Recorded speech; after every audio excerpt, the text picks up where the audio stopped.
좌우로 보시고 인사하시겠습니다. 잘 되고 있습니다. 기도하면 됩니다. 다시 한번 좌우로 보시고 인사하시겠습니다. 잘 되고 있습니다. 사랑하고 축복합니다. 네, 요새 우리는 매일 큐티에서 에스겔 말씀을 묵상하고 있습니다.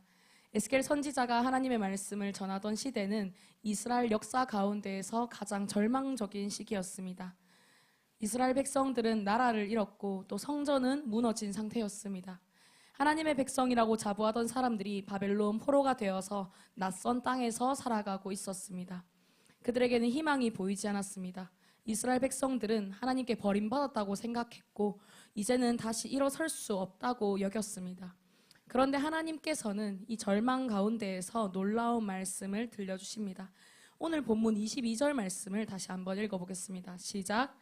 그러므로 너는 이스라엘 족속에게 이르기를 주 여호와께서 이같이 말씀하시기를 이스라엘 족속아 내가 이렇게 행함은 너희를 위함이 아니요 너희가 들어간 그 여러 나라에서 더럽힌 나의 거룩한 이름을 위함이라. 아멘. 우리는 이 말씀을 읽으면서 조금은 의아할 수 있는 것 같습니다. 평소에 하나님이라면 너희를 사랑하기 때문에 라고 말씀하셨을 텐데 하나님께서는 그렇게 말씀하지 않으시고 먼저 나의 이름을 위하여 라고 말씀하고 계십니다. 이 말씀을 이해하기 위해서는 당시의 상황을 먼저 이해해야 합니다. 이스라엘은 단순히 전쟁에서 진 나라가 아니었습니다. 하나님의 백성이었던 이 사람들은 우상을 섬겼고 정의를 버렸고 가난한 자를 억압했고 하나님보다 세상을 더 사랑했습니다. 그래서 하나님을 떠난 사람들이었습니다. 하나님께서는 이런 백성들에게 수백 년 동안 선지자를 보내셨지만 그들은 절대로 듣지 않았습니다. 결국 하나님께서는 바벨론을 통하여서 이스라엘 백성들을 심판하셨고 백성들은 바벨론의 포로가 되었습니다. 그런데 주변 나라들은 그것을 보며 이렇게 생각했습니다. 이스라엘의 하나님은 힘이 없구나. 이스라엘의 신이 결국 바벨론 신에게 졌구나 하고 생각했습니다. 하나님의 백성이 죄를 짓는 것은 단순히 이 백성 하나, 자기 자신의 인생 하나를 망치는 문제가 아니었습니다. 하나님의 이름 자체를 더럽히는 일이었습니다. 22절은 그래서 이렇게 말씀합니다. 다시 한번 읽어보겠습니다. 그러므로 너는 이스라엘 족속에게 이르기를 주 여호와께서 이같이 말씀하시기를 이스라엘 족속아 내가 이렇게 행함은 너희를 위함이 아니요 너희가 들어간 그 여러 나라에서 더럽힌 나의 거룩한 이름을 위함이라. 아멘. 여기서 더럽히다라고 번역된 원문 히브리어 할랄은 단순히 깨끗하지 않다는 의미가 아닙니다. 거룩한 것을 흔한 것으로 만들어버리다, 가치 없는 것으로 취급하다라는 뜻을 가지고 있습니다. 하나님은 거룩하신 분입니다. 그런데 하나님의 백성이 이 하나님의 백성답게 살지 못하니 사람들은 하나님마저 우습게 보기 시작한 겁니다. 사실 이것은 오늘날 우리의 이야기이기도 합니다. 세상은 성경을 먼저 읽지 않습니다. 세상은 하나님을 먼저 보기보다는 하나님을 믿는 우리를 먼저 읽습니다. 그리고 교회를 먼저 경험하고 예수 믿는다고 하는 우리의 삶을 먼저 보고 있습니다. 우리가 아무리 하나님을 사랑한다고 말해도 우리의 삶 속에서 사랑이 보이지 않는다면 세상은 하나님이 사랑이 없다고 생각합니다. 우리가 예배를 드리면서도 세상 사람들과 똑같이 욕심내고 미워하고 용서하지 못하고 살아간다면 세상은 하나님을 신뢰하지 않습니다. 우리가 하나님을 소개하는 사람들이기 때문입니다. 그래서 하나님께서는 이스라엘 백성들에게 내 이름을 위하여 내가 너희를 회복시키겠다라고 말씀하고 계십니다. 이 말은 사랑하지 않아서가 아닙니다. 오히려 하나님께서 자신의 언약을 절대 포기하지 않으신다는 뜻입니다. 사람은 거짓말하고 약속을 깨트리기도 합니다. 그러나 하나님은 자신의 이름을 걸고 약속을 절대로 포기하지 않으십니다. 우리가 넘어질 때도 하나님은 포기하지 않으십니다. 우리가 실패할 때도 하나님은 끝내 버리지 않으십니다. 왜냐하면 하나님의 이름은 신실하신 이름이기 때문입니다. 하지만 우리는 종종 하나님께 이렇게 기도합니다. 하나님, 저는 너무 부족합니다. 저는 변하지 않고 저는 또 넘어졌습니다. 그런데 하나님께서는 우리의 능력을 보고 일하시는 분이 아닙니다. 하나님의 이름을 위해서 일하시는 분입니다. 그래서 우리의 회복에는 언제나 은혜가 먼저 있습니다. 우리가 하나님을 붙잡은 것이 아니라 하나님이 우리를 붙잡고 계시는 것입니다. 이 말씀을 듣는 포로들에게 가장 큰 문제는 바벨론이 아니었습니다. 환경이나 경제도 아니었습니다. 진짜 문제는 이스라엘 백성들의 마음이었습니다. 그래서 하나님은 나라를 먼저 회복하겠다고 말씀하지 않으십니다. 무너진 성전을 먼저 지어주겠다고도 말씀하지 않으십니다. 불을 먼저 회복시켜 주겠다고도 하지 않으십니다. 하나님께서 가장 먼저 말씀하시는 것은 사람의 마음입니다. 우리는 환경만 바뀌면 행복할 것이라고 생각합니다. 직장이 바뀌면 괜찮을 것 같고, 재정이 괜찮아지면 또 좋을 것 같고, 사람이 바뀌면 괜찮을 것 같습니다. 하지만 하나님은 우리보다 우리를 더 잘 아십니다. 환경이 바뀌어도 마음이 그대로라면 결국 똑같은 삶을 반복하게 된다는 것을 하나님은 너무나 잘 알고 계십니다. 그래서 하나님은 문제의 뿌리를 치료하십니다. 26절은 성경 전체에서도 가장 놀라운 약속 가운데 하나입니다. 26절 말씀을 다 같이 읽어보겠습니다. 시작. 또 새 영을 너희 속에 두고 새 마음을 너에게 주되 굳은 마음을 제거하고 부드러운 마음을 줄 것이며. 아멘. 여기서 새 마음이라는 표현의 히브리어는 레브 하다쉬입니다. 히브리 사람들에게 마음은 단순히 감정을 나타내는 것이 아닙니다. 우리는 마음이라고 하면은 감정을 먼저 떠올립니다. 그러나 성경에서 말하는 이 레브는 사람 존재의 중심을 나타냅니다. 생각하고 결정하고 의지를 품는 곳입니다. 삶의 방향을 결정하는 중심입니다. 다시 말하자면 하나님께서는 감정을 조금 바꾸어 주시겠다고 이 말씀을 하고 계시는 것이 아닙니다. 우리 존재의 중심 자체를 새롭게 만들겠다고 말씀하고 계십니다. 그리고 이어서 말씀하십니다. 너희 육신에서 굳은 마음을 제거하고 부드러운 마음을 줄 것이며. 여기서 굳은 마음은 히브리어로 레브 에벤, 곧 돌의 마음입니다. 왜 하나님은 돌이라는 표현을 사용하셨을까요? 돌은 생명이 없습니다. 아무리 물을 부어도 돌 자체에서는 스스로 싹을 틔우지 못합니다. 아무리 햇빛을 받아도 변화되지 않습니다. 차갑고 굳어있고 그 어떤 것에도 반응하지 않습니다. 돌과 같은 우리의 마음은 하나님의 음성을 들어도 움직이지 않습니다. 은혜를 받아도 오래 가지 않습니다. 말씀을 들어도 삶이 달라지지 않습니다. 이것이 바로 돌 같은 마음입니다. 처음에는 작은 상처였고 또 작은 실망이었습니다. 그리고 한 번의 배신이었습니다. 그런데 용서하지 못한 시간이 길어질수록 내 마음은 점점 더 단단해져서 돌이 되어집니다. 하나님보다 결국에는 상처를 더 붙잡게 됩니다. 사람보다 의심을 더 믿게 되고 사랑보다 방어가 익숙해집니다. 그러다 보면 어느 순간 눈물도 메마르고 감동도 사라지고 말씀을 들어도 아무런 울림이 없는 공허한 상태가 되어집니다. 겉으로는 예배를 드리지만 속은 돌처럼 굳어 있는 것입니다. 그래서 오늘 하나님께서 가장 먼저 하시려는 일은 우리의 환경을 바꾸시는 것이 아니라 우리의 마음을 바꾸시는 것입니다. 왜냐하면 하나님은 돌 같은 마음으로는 우리가 하나님의 나라를 살아갈 수도 없고 세상 속에서 복음의 향기를 전할 수도 없다는 것을 너무 잘 아시기 때문입니다. 그래서 하나님께서는 우리의 결심을 요구하기 전에 먼저 하나님의 손으로 우리의 마음을 수술하시겠다고 말씀하십니다. 이 놀라운 은혜의 이야기는 계속해서 이어집니다. 하나님께서는 돌 같은 마음을 제거하시겠다고만 하지 않으십니다. 비어있는 자리에 무엇을 채우실지도 분명하게 말씀입니다. 부드러운 마음을 줄 것이며, 여기서 말하는 부드러운 마음이라고 번역된 이 표현은 히브리어로 레브 바사르, 곧 살의 마음, 살아있는 마음입니다. 돌과 살은 너무나도 다른 의미를 가지고 있습니다. 돌은 생명이 없지만 살은 살아있습니다. 상처를 입으면 아파할 줄 알고 또 따뜻함을 느낄 줄 알고 누군가의 손길에 반응할 줄 압니다. 하나님께서 우리에게 주시려는 마음이 이러한 마음입니다. 하나님의 말씀에 반응하는 마음, 죄를 죄로 아파하는 마음, 다른 사람의 눈물을 함께 흘릴 줄 아는 마음, 하나님의 기쁨을 기쁨으로 받아들이는 살아있는 마음입니다. 신앙생활은 그래서 결국 얼마나 오래 했느냐 이것보다 마음이 얼마나 오래 살아있느냐의 문제입니다. 교회를 오래 다녀도 마음은 굳어질 수 있습니다. 직분을 오래 맡아도 마음은 메마를 수 있습니다. 성경을 많이 알아도 사랑은 사라질 수 있습니다. 기도를 오래 했어도 사람을 품는 마음은 잃어버릴 수 있습니다. 그래서 하나님은 우리의 경력을 보지 않으시고 우리의 연수를 보지 않으십니다. 우리의 직분보다 먼저 우리의 마음의 중심을 보고 계십니다. 사무엘에게 말씀하셨던 것처럼 사람은 외모를 보지만 하나님은 우리의 중심을 보고 계십니다. 바로 그 중심이 레브, 마음입니다. 오늘 우리는 그래서 스스로에게 질문하기를 바랍니다.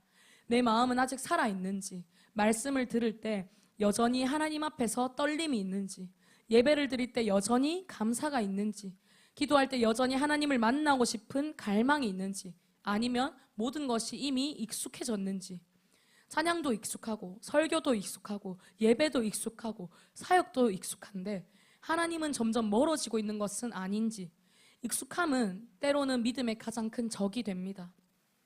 처음 예수님을 만났을 때는 말씀 한 구절에도 눈물이 났습니다. 작은 은혜에도 감사했습니다. 누군가를 위해 기도하는 것이 기뻤고 복음을 전하는 것이 부끄럽지 않았습니다. 그런데 시간이 지나면서 신앙이 성숙한 것이 아니라 감각이 무뎌지는 경우가 생깁니다. 은혜를 잃어버린 것이 아니라 은혜에 익숙해진 것입니다. 그러나 하나님께서는 그런 우리에게 다시 살아있는 마음을 주시겠다고 약속하고 계십니다. 이것이 우리에게 복음입니다. 복음은 착한 사람이 되는 이야기가 아닙니다. 복음은 죽었던 사람이 살아나는 이야기입니다. 내가 조금 더 선해지는 것이 아니라 하나님께서 새롭게 창조하시는 것입니다. 그래서 이어지는 27절 말씀은 더 놀라운 말씀을 들려주고 있습니다. 읽어보겠습니다. 시작. 27절. 또 내 영을 너희 속에 두어 너희로 내 율례를 행하게 하리니 너희가 내 규례를 지켜 행할지라. 아멘. 이 말씀은 구약 전체를 통틀어도 가장 놀라운 약속 가운데 하나입니다. 여기서 말하는 영은 히브리어로 루아흐입니다. 루아흐는 바람이라는 뜻도 되고 숨이라는 뜻도 되고 생명이라는 뜻도 되고 하나님의 성령을 의미하기도 합니다. 창세기에서 하나님의 영이 수면 위를 운행하셨을 때 혼돈 가운데 질서가 생겨났습니다. 마른 뼈가 가득했던 골짜기에 하나님의 루아흐가 들어서자 죽었던 뼈들이 살아나서 하나님의 군대가 되었습니다. 루아흐가 임하는 곳마다 죽음은 생명으로 바뀌었습니다. 그리고 하나님께서는 말씀하십니다. 다시금 27절 말씀 읽어보겠습니다. 시작. 또 내 영을 너희 속에 두어 너희가 내 규례를 지켜 행할지라. 아멘. 이전에는 성령께서 특정한 사람들에게 임하였습니다. 왕에게 임하셨고 또 선지자에게 임하셨고 사사에게 임하셨습니다. 그러나 이제 하나님은 모든 백성 안에 성령을 두시겠다고 약속하십니다. 이 약속은 오순절 성령 감림을 통해서 놀랍게 성취됩니다. 예수님께서 승천하신 후 성령께서 임하셨고 이제 성령은 하나님의 백성 안에 거하시는 분이 되었습니다. 그러므로 오늘 우리의 신앙은 의지로만 버티는 신앙이 아닙니다.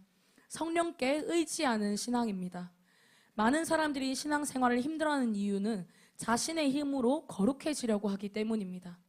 이를 악물고 참아보려고 합니다. 억지로 용서하려고도 해봅니다. 억지로 사랑하려고 하고 억지로 기뻐하려고 합니다.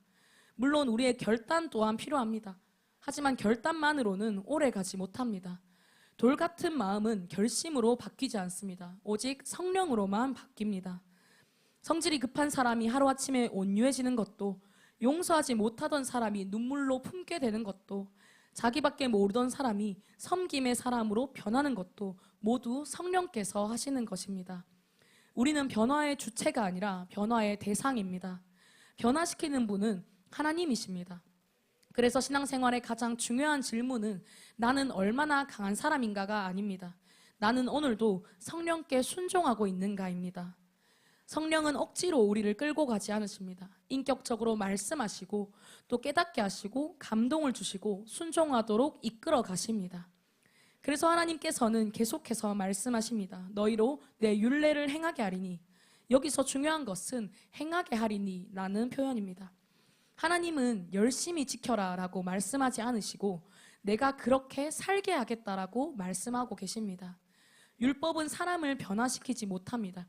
율법은 우리의 죄를 알려줄 뿐입니다. 그러나 성령은 사람을 변화시킵니다. 그래서 신앙은 규칙을 지키고 법을 지키는 종교가 아니라 생명이 흘러가는 관계입니다. 예수님께서도 말씀하셨습니다. 요한복음 15장 5절 말씀을 다 같이 읽어보겠습니다. 시작. 나는 포도나무요 너희는 가지라. 그가 내 안에 내가 그 안에 거하면 사람이 열매를 많이 맺나니 나를 떠나서는 너희가 아무것도 할 수 없음이라. 아멘. 가지는 스스로 열매를 만들지 못합니다. 가지 안으로 나무의 생명이 흘러 들어오기 때문에 가지 끝에 열매가 맺히는 것입니다. 마찬가지입니다. 우리 안에 성령께서 역사하실 때 사랑의 열매가 맺혀지게 되고 희락의 열매가 맺히고 화평과 오래 참음과 자비와 양선과 충성과 온유와 절제의 열매가 자연스럽게 나타나기 시작합니다. 열매는 억지로 매다는 것이 아닙니다. 생명이 흘러갈 때 나타나는 자연스러운 결과입니다. 그래서 오늘 우리는 열매만 바라볼 것이 아니라 생명의 근원을 바라보아야 합니다. 내 안에 정말 성령께서 자유롭게 일하고 계시는지, 아니면 아직도 내가 주인 되어서 내 방식대로 살아가고 있는지. 많은 그리스도인들이 예수님을 믿지만 삶이 쉽게 변화되지 않는 이유는 예수님을 구원자로는 모셨지만 삶의 주인으로는 내어드리지 못했기 때문입니다. 성령께서는 우리 안에 거하시지만 우리의 모든 영역을 다스리기를 원하십니다. 내 시간과 돈, 관계, 직장, 가정, 미래, 심지어는 상처와 또 앞으로의 계획까지 이 모든 것이 하나님께 맡겨질 때 비로소 성령의 생명이 우리 안에서 자유롭게 흘러가기 시작합니다. 그리고 그때부터 하나님께서 약속하신 새 마음은 단순한 감정의 변화가 아니라 삶 전체를 새롭게 만드는 능력이 되어집니다. 그 변화는 결국 우리 한 사람에게서 끝나지 않습니다. 하나님께서 새 마음을 주시는 이유는 우리만 행복하게 살라고 하시는 것이 아니라 우리를 통해 세상이 하나님의 선하심을 보게 하시기 위함입니다. 그 놀라운 사명의 이야기를 계속해서 본문은 우리에게 들려주고 있습니다. 하나님께서 우리에게 새 마음을 주시는 목적은 우리의 삶을 조금 더 편안하게 만들어 주시는 데 있지 않습니다. 하나님께서는 언제나 한 사람을 변화시켜서 그 사람을 통해 또 다른 사람을 변화시키시는 분입니다. 또 다른 사람을 살리는 분입니다. 하나님의 역사는 늘 그렇게 흘러왔습니다. 창세기에 아브라함 한 사람을 부르셔서 모든 민족이 복을 받게 하셨고 요셉 한 사람을 세우셔서 수많은 생명을 기근 가운데에서 살리셨으며 모세 한 사람을 통하여서 이스라엘을 출애굽시키셨습니다. 그리고 다윗 한 사람을 세우셔서 이스라엘을 하나님의 나라로 세워가셨고 베드로 한 사람에게 성령이 임하자 하루에 3,000명이 회개하는 역사가 일어나기도 하였습니다. 하나님은 언제나 한 사람의 마음부터 시작하십니다. 세상은 제도를 바꾸면 세상이 바뀐다고 말합니다. 또 환경을 바꾸면 사람이 바뀐다고 말합니다. 그러나 하나님은 사람의 마음이 바뀌면 세상이 바뀐다고 말씀하십니다. 그래서 하나님의 관심은 언제나 우리의 중심인 것입니다. 우리는 종종 하나님께 이런 기도를 합니다. 하나님, 제 직장을 바꿔주시고 제 환경을 바꿔주세요. 하나님, 저 사람을 바꿔주세요. 물론 이러한 기도 또한 필요합니다. 하나님은 우리의 형편에도 관심이 있으십니다. 그러나 하나님께서는 그 기도보다 먼저 우리의 마음을 만지길 원하십니다. 마음이 바뀔 때 같은 환경에서도 전혀 다른 삶을 살아갈 수 있기 때문입니다. 바울을 생각해 봅니다. 바울은 감옥 안에 있었지만 자유로운 사람이었습니다. 요셉도 생각해 봅니다. 노예였지만 하나님이 주시는 꿈을 잃지 않았습니다. 다니엘을 생각해 봅니다. 포로로 끌려갔지만 세상을 변화시키는 영향력을 가지고 있었습니다. 환경이 그들을 만든 것이 아니라 하나님께서 새롭게 하신 마음이 그들의 삶을 만들었습니다. 오늘 우리가 살아가는 이 세상도 에스겔 세대와 이 시대와 크게 다르지 않습니다. 사람들은 점점 더 마음이 메말라가고 있습니다. 기술은 발전했지만 관계는 더 멀어졌고 정보는 넘쳐나지만 위로는 부족합니다. 연결은 쉬워졌지만 진심은 사라져가고 있습니다. 누군가를 경쟁자로 바라보는 것은 익숙하지만 한 영혼으로 바라보는 것은 점점 어려워지고 있습니다. 사람들은 성공을 이야기하지만 거룩은 이야기하지 않습니다. 성과는 중요하게 여기지만 성품은 뒤로 밀려나고 있습니다. 속도는 빨라졌지만 하나님 앞에 머무는 시간은 점점 줄어들고 있습니다. 이런 시대 속에서 하나님께서는 교회를 세우셨습니다. 그리고 우리를 세상 한가운데 보내셨습니다. 세상 한가운데로 보내셔서 빛이 되라고 하셨고 소금이 되라고 하셨습니다. 세상을 심판하라고 보내신 것이 아니라 세상을 살리라고 우리를 보내셨습니다. 그러므로 새 마음을 받은 사람은 세상을 바라보는 시선부터 달라지게 됩니다. 예전에는 사람을 평가했습니다. 이 사람은 나에게 도움이 되는 사람인지 손해를 주는 사람인지 계산했습니다. 그러나 성령께서 마음을 바꾸시면 사람을 하나님의 형상으로 보기 시작합니다. 예전에는 상처를 주는 사람만 보였지만 이제는 상처받은 사람이 보여지게 됩니다. 예전에는 미운 사람이 보였지만 이제는 하나님을 아직 알지 못하는 사람이 보여지게 됩니다. 이것이 성령께서 바꾸시는 시선입니다. 예수님께서 무리를 보셨을 때 성경은 이렇게 말씀합니다. 목자 없는 양 같아서 불쌍히 여기셨다고 말합니다. 예수님의 눈에는 군중이 아니었고 한 사람 한 사람이었습니다. 우리가 성령으로 살아가기 시작하면 우리도 같은 마음을 품게 됩니다. 출근길에 스쳐 지나가는 사람도, 또 매일 만나는 직장 동료도, 학교에서 함께 공부하는 친구도, 늘 갈등을 일으키는 가족도 하나님께서 사랑하시는 영혼으로 보이기 시작합니다. 이것이 복음이 우리 안에서 일으키는 가장 큰 변화입니다. 복음은 사람을 보는 눈을 바꿉니다. 그래서 전도는 프로그램으로 시작되지 않습니다. 사랑으로 시작됩니다. 누군가를 정말 사랑하게 되면 그 영혼이 하나님을 만나기를 원하게 됩니다. 억지로 복음을 전하는 것이 아니라 자연스럽게 복음을 전하게 됩니다. 많은 사람들이 전도를 어려워합니다. 무슨 말을 해야 할지, 거절당하면 어떡할까 하는 여러 가지 걱정들에 사로잡힙니다. 그런데 성경을 보면 복음을 가장 강력하게 전한 사람들은 특별한 기술을 가진 사람들이 아니었습니다. 예수님을 만난 사람들이었습니다. 귀신 들렸던 사람이 마을로 돌아가 예수님을 전했습니다. 사마리아 여인은 우물가에서 만난 예수님을 동네 사람들을 불러 모아 전했습니다. 맹인은 눈을 뜬 후 자신이 만난 예수님을 증언했습니다. 그들은 신학을 알지 못했습니다. 하지만 한 가지는 분명히 알고 있었습니다. 나는 예수님을 만나기 전과 후가 다르다. 이것이 가장 강력한 복음의 증거였습니다. 오늘도 마찬가지입니다. 우리가 세상 속에서 복음을 전하는 가장 강력한 방법은 화려한 말이 아니라 나의 변화된 삶입니다. 회사에서 정직한 사람으로 살아가는 것, 가정에서 먼저 용서를 구하는 것, 손해를 보더라도 진실을 선택하는 것, 어려운 사람을 외면하지 않는 것, 누군가를 험담하는 자리에 동참하지 않는 것, 분노보다 온유를 선택하는 것, 미움보다 사랑을 선택하는 것, 이 모든 것이 세상은 이해하지 못하는 복음의 언어입니다. 세상은 우리의 말보다 우리의 삶을 먼저 읽습니다. 우리가 아무리 예수님은 사랑이십니다 라고 말해도 우리의 삶에 사랑이 없다면 세상은 그 말을 믿지 않습니다. 그러나 우리가 말없이 사랑하고 묵묵히 섬기고 손해를 감수하면서도 정직하게 살아가고 끝까지 용서하는 모습을 보이게 되면 사람들은 질문하기 시작합니다. 도대체 왜 그렇게까지 하냐고. 실제로 저희 공동체에서 한 베스트가 자신을 행복 모임으로 초청한 우리 공동체 청년에게 행복 모임을 하다가 한 말입니다. 돈을 더 주는 것도 아니고 심지어 때로는 더 손해를 보면서도 직장에서 묵묵히 때로는 바보같이 섬기는 모습들이 이해가 되지 않는다며 왜 그렇게까지 하는 거냐고 물었습니다. 바로 이 질문이 복음의 문을 여는 순간입니다. 베드로는 말했습니다. 너희 속에 있는 소망에 관한 이유를 묻는 자들에게 대답할 것을 항상 준비하라고 말했습니다. 먼저 삶이 질문을 만들어야 합니다. 그리고 그 질문에 예수님으로 대답하는 것입니다. 하나님께서 새 마음을 주시는 이유가 바로 여기에 있습니다. 새 마음은 나만 행복하게 살기 위한 선물이 아닙니다. 하나님의 사랑이 나를 통과하여서 세상으로 흘러가게 하시는 통로입니다. 강은 흐르기 때문에 썩지 않습니다. 복음도 흘러갈 때 살아 있습니다. 하나님의 은혜도 흘러갈 때 더욱 풍성해집니다. 만약 하나님께 받은 사랑이 내 안에서만 머물러 있다면 어느 순간 신앙은 답답해지고 메말라지기 시작합니다. 그러나 받은 은혜를 흘려보내기 시작하면 하나님은 또다시 우리 가운데 사랑과 은혜를 부어주시고 채워주십니다.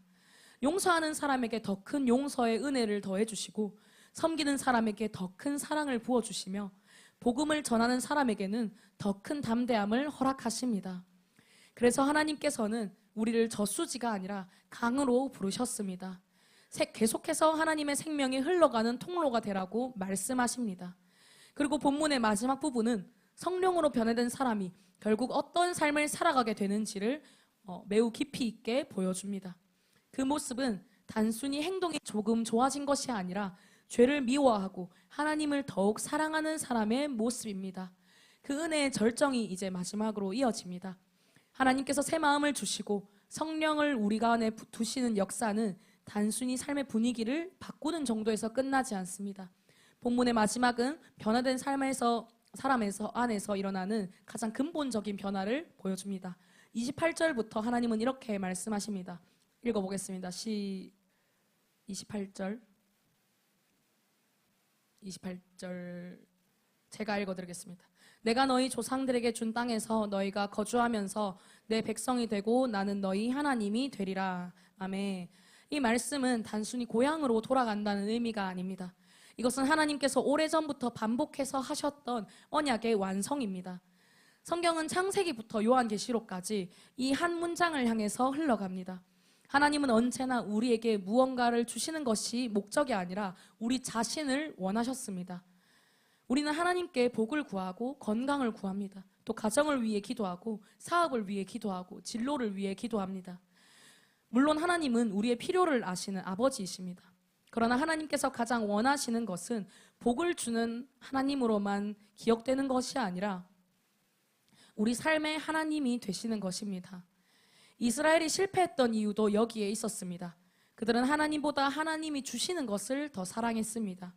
광야에서는 만나를 원했고 가나안에서는 풍요를 원했고 전쟁에서는 승리를 원했고 하지만 하나님 자신을 잃어버렸습니다. 그래서 우상을 쉽게 선택했습니다. 우상이란 결국 하나님을 대신하여서 내 마음의 중심을 차지하는 모든 것입니다. 돈이 될 수도 있고 성공이 될 수도 있고 인정이 될 수도 있으며 사람이 될 수도 있습니다. 돌 같은 마음은 언제나 하나님보다 다른 것을 더 붙잡게 만듭니다.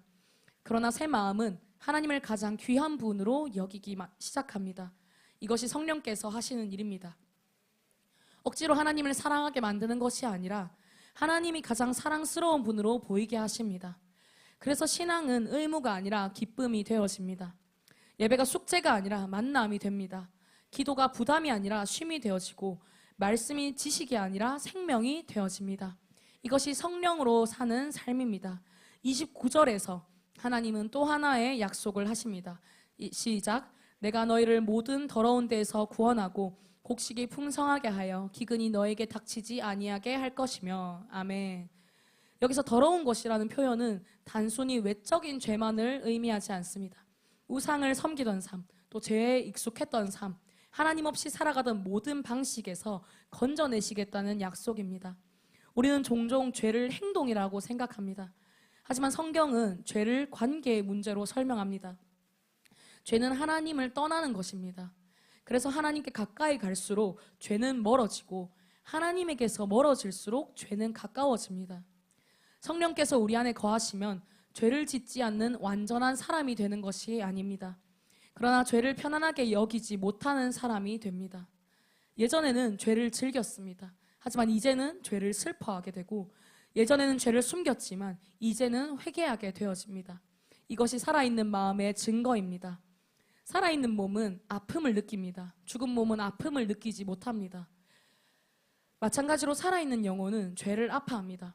죄를 짓고도 아무렇지 않다면 오히려 그것이 더 위험한 상태입니다. 하지만 성령께서 우리 안에 계시면 작은 죄에도 마음이 무너집니다.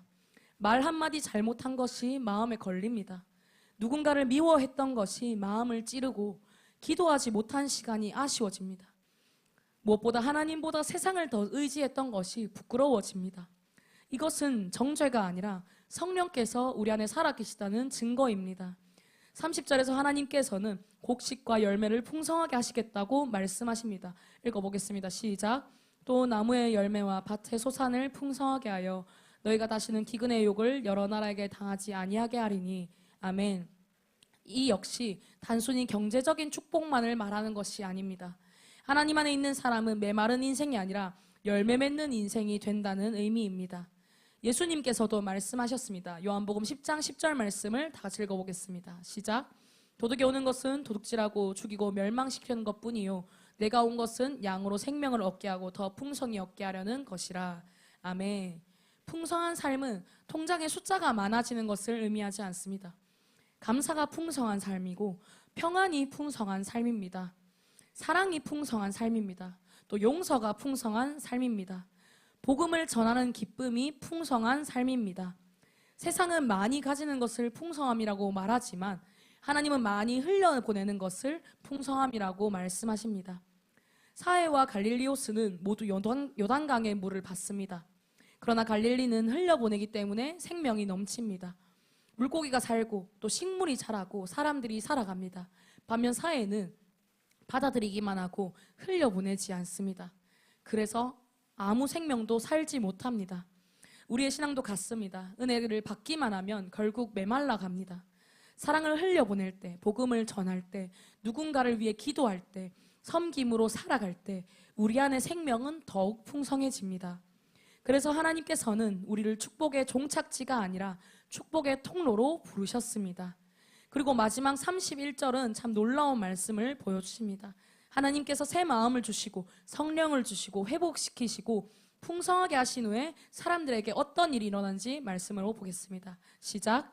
그때 너희가 너희 악한 길과 너희 좋지 못한 행위를 기억하고 너희 모든 죄악과 가증한 일로 말미암아 스스로 밉게 보리라. 아멘. 이 말씀은 죄책감에 평생 묶여 살라는 말씀이 아닙니다. 하나님의 은혜를 깊이 경험한 사람은 자기 의를 자랑할 수 없다는 의미입니다. 복음을 모를 때는 남의 죄가 크게 보입니다. 그러나 복음을 깊이 경험할수록 내 죄가 더 크게 보입니다. 왜냐하면 하나님의 거룩하심을 알기 때문입니다. 그래서 성숙한 신앙은 교만해지지 않습니다. 오히려 더 겸손해지고 더 낮아지고 더 사랑하게 됩니다. 사도 바울은 사역 초기에 자신을 사도 중에 작은 자라고 여겼습니다. 시간이 지나면서 모든 성도 중에 지극히 작은 자라고 말했습니다. 그리고 생애 마지막에는 죄인 중에 괴수라고 말하였습니다. 바울이 더 악해졌기 때문이 아닙니다. 하나님의 은혜를 더 깊이 체험하고 알아갔기 때문입니다. 하나님의 은혜를 많이 경험한 사람일수록 내가 잘해서 여기까지 온 것이 아니구나라는 사실을 알게 되어집니다. 그래서 다른 사람을 쉽게 판단하지 않게 됩니다. 정죄보다 품음을 선택합니다. 그리고 비난보다 기도를 선택합니다. 미움보다 사랑을 선택합니다. 말씀을 맺겠습니다. 사랑하는 여러분, 혹시 오랫동안 상처 때문에 마음이 굳어져 있지는 않았는지, 또 용서하지 못하는 사람이 있지는 않았는지, 하나님의 말씀에 감동이 사라지진 않았는지, 기도가 이미 메마르진 않았는지, 복음을 전하는 열정이 식어버리진 않았는지 우리의 마음을 돌아보는 시간이 되기를 간절히 소망합니다. 오늘 하나님은 우리에게 새로운 마음을 주신다고 말씀하십니다. 26절 말씀 다시 한번 읽어보겠습니다. 시작. 또 새 영을 너희 속에 두고 새 마음을 너희에게 주되 너희 육신에서 굳은 마음을 제거하고 부드러운 마음을 줄 것이며 이것이 복음입니다. 우리가 하나님을 붙잡은 것이 아니라 하나님께서 끝까지 우리를 붙드시는 은혜입니다. 그러므로 이제 우리는 돌 같은 마음을 붙잡고 살아갈 필요가 없습니다. 매일 성령 앞에 우리의 마음을 내어드리는 삶을 살아야 합니다. 그렇게 성령께서 우리의 마음을 날마다 새롭게 하실 때 우리는 교회 안에서만 신앙생활을 하는 사람이 아니라 세상 속에서 예수님의 향기를 드러내는 사람이 될 것입니다. 가정에서는 화평을 만드는 사람이 되고 직장에서는 정직으로 신뢰를 얻는 사람이 되며 학교에서는 사랑으로 친구를 품는 사람이 되고 공동체에서는 먼저 섬기고 먼저 용서하는 사람이 될 것입니다. 그리고 우리의 말보다 우리의 삶이 먼저 복음을 증언하게 될 것입니다. 사람들은 우리의 모습을 통하여서 예수를 믿는다는 것이 이런 것이구나 하는 것을 보게 될 것입니다. 그때 하나님께서 에스겔을 통해 약속하셨던 말씀이 오늘 우리의 삶에도 이루어질 것입니다. 돌 같은 마음은 사라지고 새 마음이 뛰기 시작할 것입니다. 성령께서 우리 안에 살아 역사하실 것입니다. 그리고 그 변화된 한 사람을 통해 또 다른 한 사람이 살아나고 또 다른 가정이 회복되며 또 다른 공동체가 변화될 것입니다. 그것이 하나님께서 오늘 우리에게 새 마음을 주시는 이유입니다. 그러므로 사랑하는 여러분, 충성된 일꾼은 자기 자신을 신뢰하지 않습니다. 오직 하나님만을 신뢰합니다. 지금 내 안에 있는 모든 부정적인 마음들, 용서하지 못하고 공동체 가족을 판단하였던 것들, 사랑하지 못하고 미워하였던 것들, 정죄하였던 모든 마음들은 내 것이 아닙니다. 내 것처럼 보여지는 이 모든 마음은 하나님을 의지하지 못하게 하는 사단의 거짓말임을 분명히 기억하고 대적하는 우리가 되기를 소망합니다. 하나님께서 우리에게 주시는 마음은 평강과 감사와 기쁨입니다. 성령께 우리의 마음을 맡기십시오. 날마다 그분의 음성에 귀 기울이십시오. 하나님께서 우리 안에 시작하신 새 창조의 역사를 신뢰하십시오. 그 은혜로 살아가는 우리의 삶이 세상 한가운데서 하나님의 거룩한 이름을 높이고 선한 영향력을 흘려보내며 예수 그리스도의 복음을 담대하게 전하는 통로가 되는 우리 공동체가 되기를 간절히 소망하며 기도합니다. 모든 영광 주님께 올려드립니다.